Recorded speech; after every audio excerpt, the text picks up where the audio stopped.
Don't let the government be your daddy. You are self-governed. Yes, sir. Access granted. Hey, what's up? It's Rick Dees in the morning. Right now, VinnDog.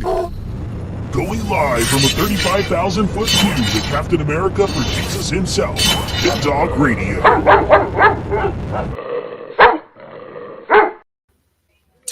Well, it looks like I'm ready to just go nuts today. No, I'm just kidding. Welcome back, everybody. Now it seems like everything is kosher. So I'm going to check myself.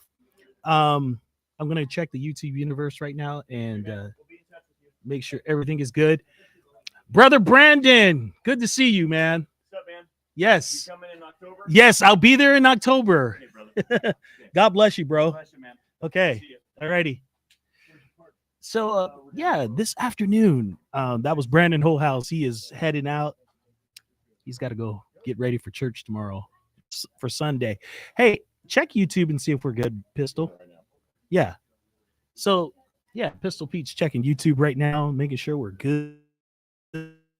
Because I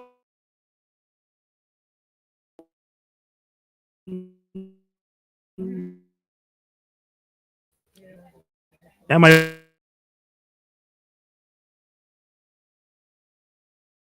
on the Wi-Fi and do it and possibly slow you down. don't slow me down, bro. Don't slow me down. Don't.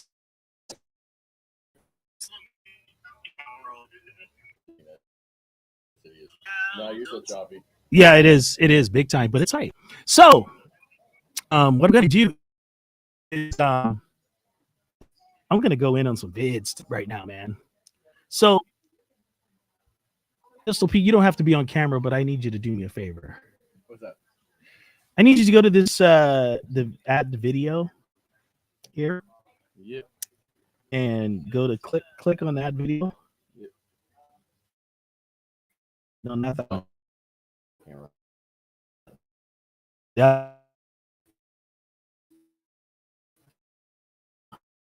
It says a video. Get shares.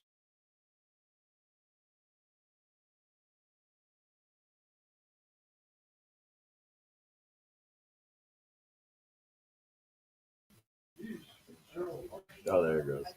That. Yep. Okay, what are we looking for? Now go to VinnDoggRadio. All right. Now go to play 3. Go to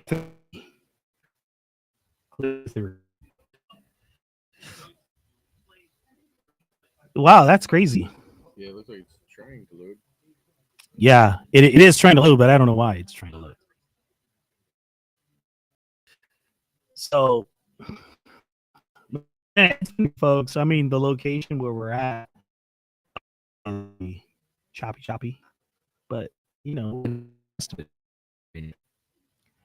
So Brandon Holehouse went on second. Tom went on first. Do you know who's on now? Not yet. Is it David Tao? It could be. I don't. Yeah. And I know they're like Ben Palomino. That's Panafino, James Panafino. That's going to be on pretty soon. And but today's a good day. Beautiful day. I'm not going to lie. I almost move out here. I mean, Justin's going to move this. He just came in. He just came into a lottery winning. David Tao's not going to move to Santa Barbara. Yeah. Obviously, David is over here. He can come by and say hi. Yeah. Oh, they'll see him. We're going to, you know, it's one Balagon after another. Let's make a connection. Yes.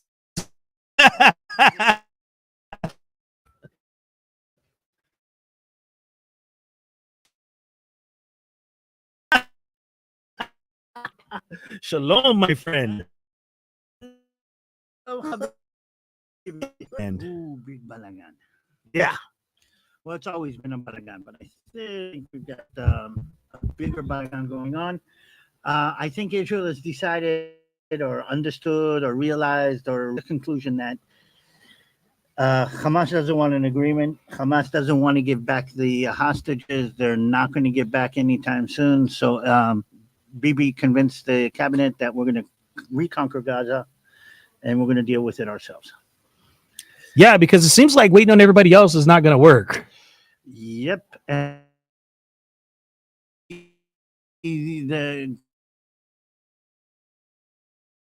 we are finding again and again that that's not true. Yeah, and how about the 800 trucks that are still stuck out on the outskirts? I think it's much more than 800. Really? I talked to somebody inside. He says, David, it looks like a seat. They bring them in. They offloaded in pallets, I think you call it. Mm-hmm. So there's a whole field of pallets of food that is rotting in the sun right now. What? Yeah.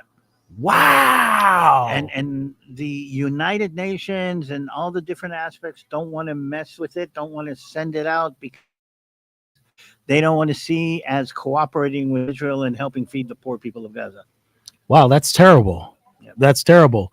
And you know what's crazy? I've been seeing this a lot lately. Everybody's just trying to blame Israel for everything.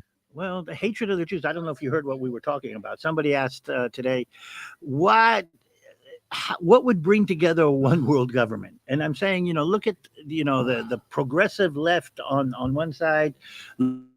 Look at the jihadi Muslims on the other side. I mean, what would unify?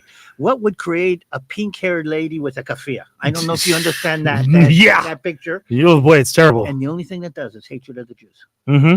The hatred of the Jews will be the unifying force and we're going to see it in the new cycle of elections. Right. And it's crazy to me because you've had people that call themselves conservatives that are coming against the Jewish people. It's like they can't hold back the tide. And if you are based on the people give you on social media, mm-hmm. and more people are saying the Jews are doing this, the Israelis are doing this, everything's this, Israel is running it. You can't hold it back anymore. Mm-hmm. You say, okay, there's got to be some fire here. There's no such, we can't have this much smoke without the fire. And they're buying in. I mean, more and more conservative Christian Americans are drinking the Kool-Aid. Yeah. Did you see that ridiculous video with Candace Owens saying that someone says, oh, yeah, Jeff Epstein was a part of the Mossad? I'm like, dude, what a lie. Yeah, but it doesn't matter if they lie. It's all there. I mean, people have been lying about the Jews for thousands of years. I mean, always. And again, the lies, the blood libels, Jews run the world, Jews kill babies. I mean, we're hearing it again. I'm laughing. It's sad, but it's like, it's so ridiculous. It's funny. Yeah. So let me ask you this. What is the feeling right now? Because as you know, and you and James talked about this the other day, there are people that call themselves Christians, literally call themselves Christians, against us. I mean, Sisters of Israel. Most of us know the story of Anna Frank. I Mm-hmm. don't know if you remember the whole story of the family that hid some Jews in Holland. We forget that the people that, turned the Anna Frank family in Mm-hmm. were their neighbors. Yeah. We Jews know that our neighbors will turn against us. Our friends will turn against us. We understand that dynamic. Oh, man, that's a great movie to watch. It's a great movie. It's a great show. Is the guy from Seinfeld, the bald guy from Seinfeld. Yeah. But what I'm trying to say is, even back then, the dynamic was that the neighbors rose up against them Mm-hmm. and said, you can't live here in the world. I remember Tuvia sitting here and he says, I sold my milk to you, and I sold my milk to you, and you went with my kids here, and you were this, and now you're standing up and saying, slaughter the Jew. I mean, you were my friend, you were my neighbor. Yeah, and they turned on him real quick, too. They turned on him. Real quick. They turned on him. And what I'm saying is, we are used to this, and we have this feeling. I know it's a French word. I've got to find a Yiddish word for this, of déjà vu. I mean, we remember this. It's in our memory, and we're feeling the same feeling again. Yeah, and I guess friends and family of the Jewish people are in small numbers, so I guess we're a small minority. And we're getting smaller, by the way. Mm-hmm. And I think God is doing the Gideon thing. Mm-hmm. And starting off with, okay, everybody's afraid, you can go home, and then going off, and then he's doing something that I think is kind of filtering the supporters that God is going to use into a minimal number, so we don't stand up and say, oh, it's because we were great in numbers, and we're going to realize that this is what God is doing. And I think God is selecting his special forces unit right now. He's selecting his 300. And we're going to see that more and more people are going to turn away from the struggle. I mean, I think Megyn Kelly, I saw, turned on Israel this week, saying, well, it doesn't make sense that they're killing all these people in Gaza, and literally, and I'm saying, well, she sipped, and she didn't bend down and drink, and God is not going to be able to use her. And again, this is the test. We're seeing who is and who isn't. Yeah, and I have to say this because I kind of know some folks that know Tucker Carlson, and he's willfully ignorant. And I think I made that comment on the chat the other day. I said Tucker Carlson is willfully ignorant when it comes to Israel. But God is using, let's put it the other way. Satan is using him in his ignorance. And again, I had people in my family kind of walk up to me and say, wait a minute, David, how do you explain this? Because it seems like they're doing this, and it seems like they're doing that. And it makes sense that this is what's happening. And I'm saying, in order for you to accept that and agree to that, you have to accept that somebody like me, with my mentality, my upbringing, my moral code, is willing to put the crosshairs on a baby and shoot. And I said, look at me in the eye and tell me that you really think I could put my crosshairs on the baby and shoot. And she says, no, not you. Then I say, then why do you think that Chaim, that grew up with me, served in my unit, that he could? I'm telling you, I know him. He couldn't. No, but maybe not Chaim. Then I say, who would? I mean, you know who I am. I'm as much an Israeli as anybody else that you know. Do you think I could put my crosshairs on the baby and shoot? No, but and they find themselves in this moral kind of, how do you say, back alley. I mean, okay, I don't think you could do it, but it seems, according to the news, that people like you are doing that.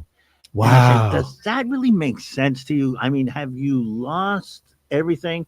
It's like somebody coming to you and saying, all Americans eat cats for breakfast. And say, no, Americans love their cats.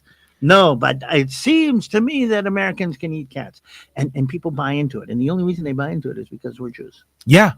And, they come up with this, I call it the two-state illusion. Because no way in the world can Israel coexist with people that want to devour them. There's no way. Well, here's one of the things that a lot of people don't understand, that the only place that a Palestinian state can exist physically on the ground, before we talk about who's running it, is at the end of the yellow brick road. There's no such thing. There's no place. There's no physical place.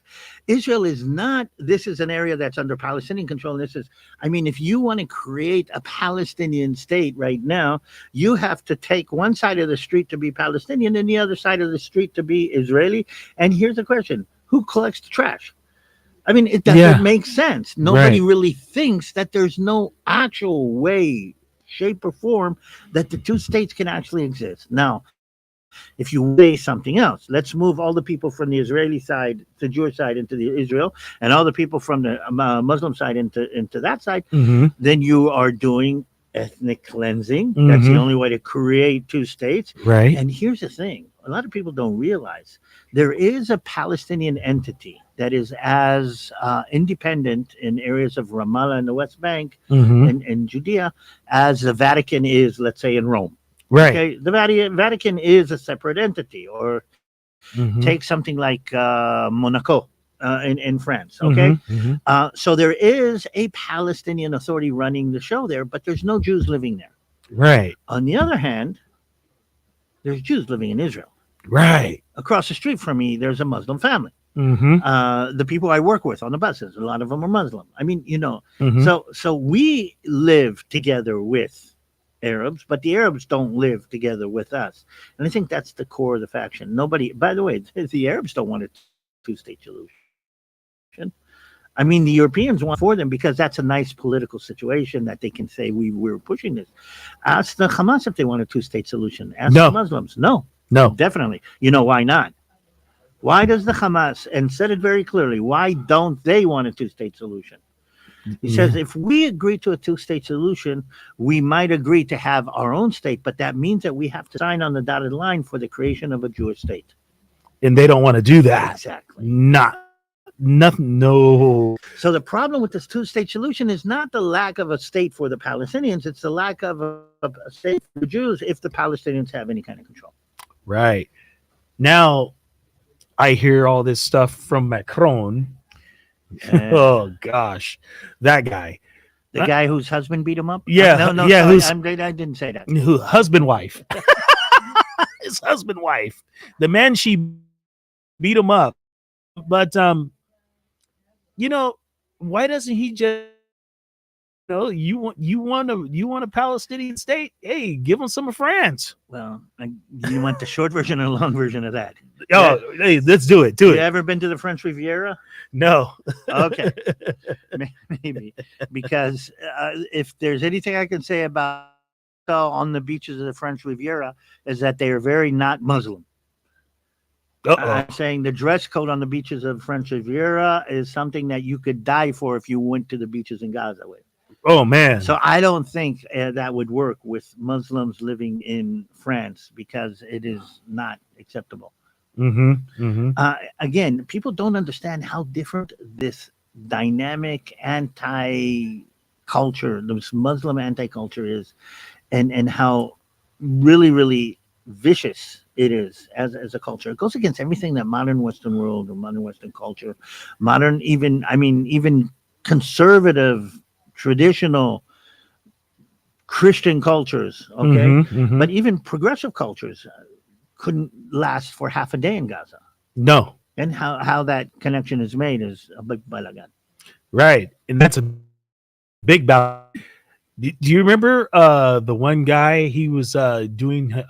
He was a so-called influencer, and he went to Gaza talking about gays for Palestine, and he got thrown off of a roof. Oh yeah. Yeah. Gays. By the way, you know where the gays in Palestine do go? Where are all the gays from Palestine? They're done. No, they're in Israel. Yeah. Israel really accepts them. Yeah, in They Tel moved Aviv. to Israel, in Tel Aviv, Mhm. which is the biggest. Mm-hmm. I can tell you stories about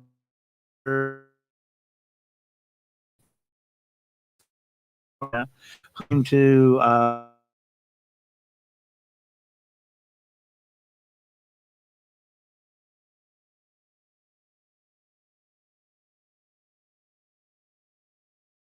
Isn't it?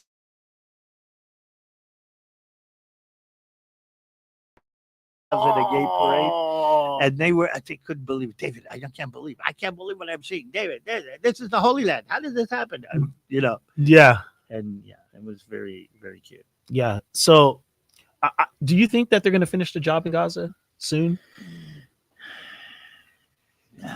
I'm sad to say I'm not sure. Okay, even now after the decision was made, there's a lot of pushback by the Israeli political system, a lot of the population, and even some of the military establishment is pushing it back against what needs to be done. Now, decision that was made actually means in Gaza. There are areas in Gaza. The only reason that we haven't conquered all of Gaza until now because there is areas in Gaza where the hostages are. And those areas in Gaza where the hostages have been the sheltered area for the Hamas terrorists. Because they know until now that we wouldn't go into these areas because we didn't want to threaten the hostages. What areas, even if that was a major factor inside Israeli culture. There's demonstrations all over Israel. There's the family of the hostages calling Bibi a killer, and you know, and Wow. yeah, because okay, but think, what would you feel if your son was in one of those tunnels? If your mother was being held in one of those tunnels, and the army is saying we can't find any way to get them out of there, so we're going to have to go in. How do you say, militarily? I mean. It's like any hostage situation where the police reaches the conclusion that a hostile takeover, sending in the SWAT team, is less dangerous than any negotiation. Right. And you've seen this in the movies for ages. That, you know, the bad guys say, you know, give us this, give us this, give us this. And at some point you realize that the bad guys don't really want anything. They want to die in the situation. Okay, so somebody who makes a decision sends in the team, hoping that they'll be able to take out the bad guys, but knowing that the bad guys have guns pointed at the hostages. That is the decision that Israel made just now. We realize that the bad guys don't want to reach a resolution on this. They're willing to die for their beliefs. They're still aiming their gun at the hostage, but nothing will go. There's nobody on the other side that actually wants to reach some kind of final solution that leaves the hostages alive. So, and I've been there. I mean, I was taught, you know, hostage situations. At some point, when you believe that the threat to the hostages is greater than the threat of the SWAT team going in, you send a SWAT team in. Right. Can you imagine how the international community is going to react if Israel does actually finish the job? They're acting like this. They're going to say, okay, we're going to try to make you not do this. So we'll give a reward for the Palestinians and we'll create a Palestinian state, even though there's no such thing. We'll give them the candy bar, even though, and the Palestinians are saying, why should we? Okay. Think about this. If you're the Palestinian Hamas terrorist leadership and you're saying, I got to survive. Okay, I need to hold out a little bit longer. Israel is offering me, give back the hostages, and I will be able to go to another nation. They won't kill me. But I'm deeply, I want a better deal than what I'm being offered. And then the French come and say, okay, all right, we're holding out so much, we'll press Israel by making them agree to a Palestinian state. And you're going to say, wow, that means I don't have to give up. I don't have to give in. I don't have to return hostages. What we are doing is we are incentivizing not reaching a solution because we're rewarding them for hanging in there. Yeah. It's like Trump said, rewarding bad guys. Yep. That's basically what's happening. They want to reward the bad guy. Yep, definitely, that's what we're doing, and I think that we're going to see more of that. But again, we're at a prophecy conference here, and again, you're going to see more and more people turning against Israel. Yeah, you know, my emails of people that come against Israel has been like insane. Like they're like, I can't believe you're still supporting Israel. I'm like, well, it's because I'm obligated to. God told me to, so I'm going to do it. Ask them why they're not supporting Israel. Yeah. Oh, Israel is killing babies. Okay, yes. Okay. Israel is genociding the Palestinians. Again, propaganda. The truth doesn't matter. The truth really doesn't matter, and that's part of the problem. Yeah, and it's all propaganda. That people they say, oh, Israel's doing this to the babies. I'm like, no, they're not. No. I'm like, what are you watching? Yeah, but why do you believe it? And you haven't seen anybody shoot babies, and you know, it looks, you know, we're seeing all the pictures of the starving babies. We know that they've been staged. You know, we're realizing that the pictures of all the starving people lining up for food, they're being staged. We're seeing, I mean, we're actually seeing that they're staging it. We have pictures of the people staging it, staging the hunger, and behind them are people who are receiving food and supplies, and you can actually see it, and the world still doesn't buy it. Again, Israel's going to be blamed because Israel's going to be blamed for spiritual reasons as much as for any other reason. Yeah, they just want to make Israel the Balagan of the world. That's basically what it is. Yeah. So I'm going to be going up here in a bit. Oh, okay. I guess I'm going to join you. Yeah, there we go. Yeah. But I will say this: if people want to connect to what's going on, check out the Balagan Connection. That's one. And if you want to support what's going on in Israel, check out Gihon Springs. Yes, support our friends at Gihon Springs, please. There you go. Yes, man. Habibi, always great having you with me. Till the man. next time. Yeah, and you know there's going to be plenty more of next times. Oh, yeah. Oh, man. I got to go see what James is saying. Oh, yeah. Send him my way, too. I will, too. See you guys later. All right. God bless you guys. We'll be right back in a little bit. It looks like I can't believe the video actually lasted. Pistol Pete, you want to take us out? Yeah, take us out right there. Ending. Yes, ending.